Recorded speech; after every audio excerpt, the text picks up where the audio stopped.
Gbogbo fídíò yẹn mi náà kọ́kọ́ send yes. Yusuf sáré wá wò pé. Àdúgbò bá àwọn bàbá kìíní kan lówó lánàá. Ṣé ẹ fi orúkọ máa mi? Èmi ló kọ́kọ́ fi gbogbo náà. Àlẹ́ mi ló dé mi ló kọ́ à ń sọ̀rọ̀ wà. Shentu Sausa. Ṣé kò correct? Only gas ya.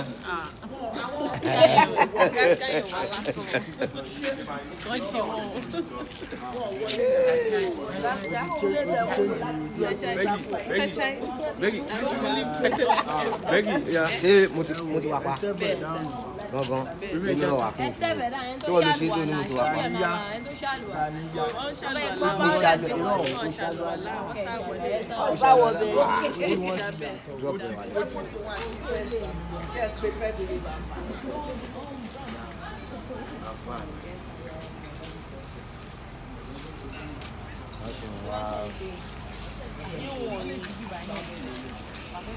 I'll show you some. You people can tell me.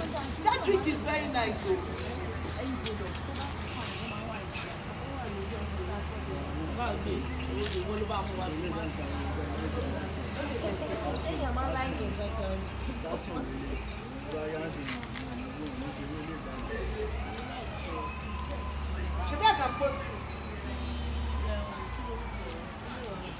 I can post it, right? Where is Becky? All right. All right. Yeah. Yeah, All right then.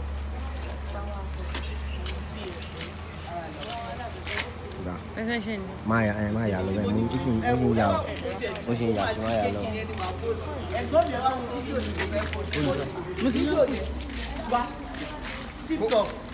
TikTok ṣé Bukky ti lọ sọ. Ta ló ní cash? Ẹ má direct ṣàánú mi. Accountant ẹ tó lówó ẹ ta kó sílẹ̀ ọmọ tí kò tẹ̀lé eré lọ sí.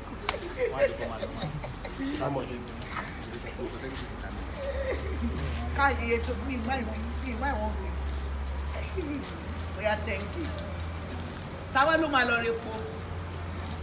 Wọ́n ti lẹ́nu yẹn máa. Ìgbà tí tó yí ìyá kiri ẹ ló dì í. Mi fẹ́ mọ̀ kó fún. Ó dùn mí rí gbà tí tó yí ṣe dùnkùn àwọn jàkíṣà.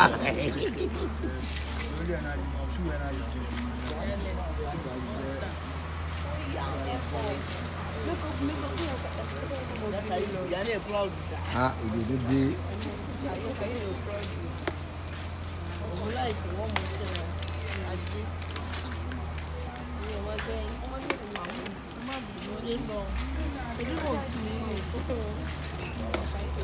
Báwo ni ìsàkó?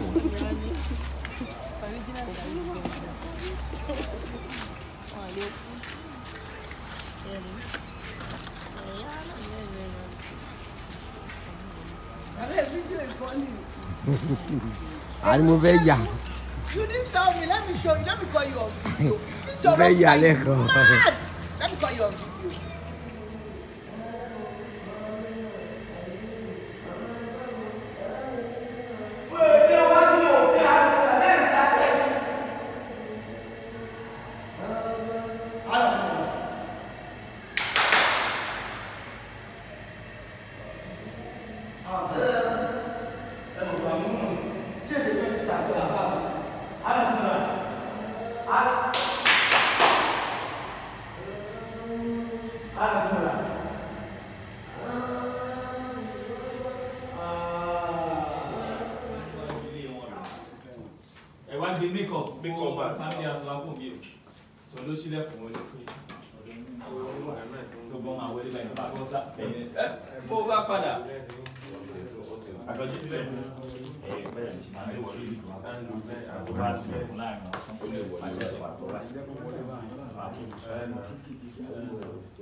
Kí ló dé tẹ́ àríyìn síbẹ̀ tẹ́lẹ̀?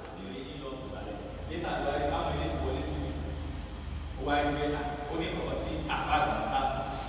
Those ones who are kilo share the a part of one kilo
padà sí tó wà tẹ́lẹ̀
mọ́sálásí ẹni tó mẹ́ta yìí.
mọ̀ kan tó ṣẹlẹ̀ àbọ̀wọ́ náà lára yín ni a mọ̀ pé ẹni ènìyàn ọlọ́run làwọn àfà àwọn ẹsẹ̀ ni àrífín tó ti a máa wọ́n àfà dìde kí ó máa di pé àwọn ará àdúgbò àbáwọn ará àjàmọ́ wọ́n mọ̀ bá wa mọ̀ tá a sì ti débi tó ẹ̀rọ àìníṣó gẹ́gẹ́ ní báyìí kẹ́ wá lọ fún wa ní owó wa níbẹ̀ ẹ̀kọ́ táwa lọ bá lù yín ní láìpì wa. mo lọ ṣe múra ni múra tí mo lọ ṣe. àbá lọ́wọ́ múra. mo lọ́wọ́ múra sẹ́yìn. lọ́wọ́ múra ṣé wọ́n lọ́wọ́ múra.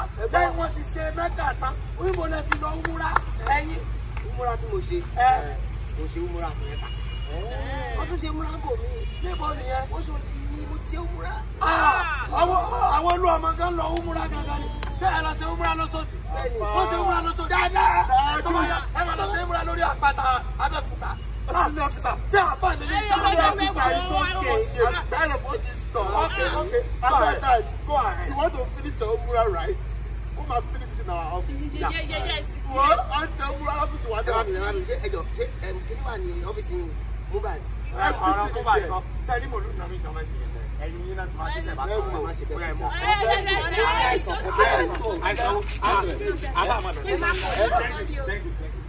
Mo máa ń dàgbù. ìwé ó yọ pósítà yẹn jáde ó mú ìkan wà lọ́wọ́ ẹ̀ tó ká sọ́wọ́ tó mú kan tó fi hàn. Kí ló tẹ̀lẹ̀? Ìgbà tó kọ tó sanwó wa ẹ̀kún jẹ́ ìgbà tó kọ tó sanwó wa tàtà ní ibi nígbà tá a bá lẹ̀ wá ṣé wàá wá wa kàn ó yá bá wa gbówó wa. Owó olówó ní owó ẹlẹ́kẹ̀lẹ́ owó owó kiri kan. At that point fóònù búkìrì social media ṣe ẹgbà irú ẹgbà irú ọ̀gá ló pè ẹjọ́ fòfò ẹjọ́ ọ̀gá ló ń pè tó máa yọ fòfò silent tó máa ṣe kọ́ wọ́n sọ fún ẹ pé hello I just want to tell you that Madam Ijakumoluwa Fúnmiláyọ̀ ó ti make payment yẹ.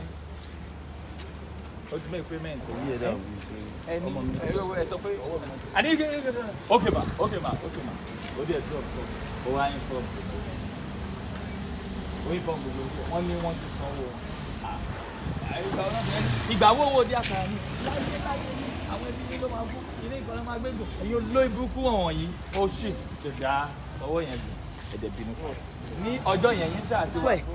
This Pepsi energy drink, Rockstar, is not.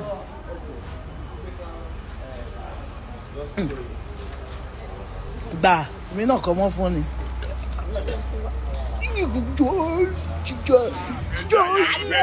Ẹ stop ẹ, mo like ẹ. Ẹ stop ẹ, but mo like ẹ.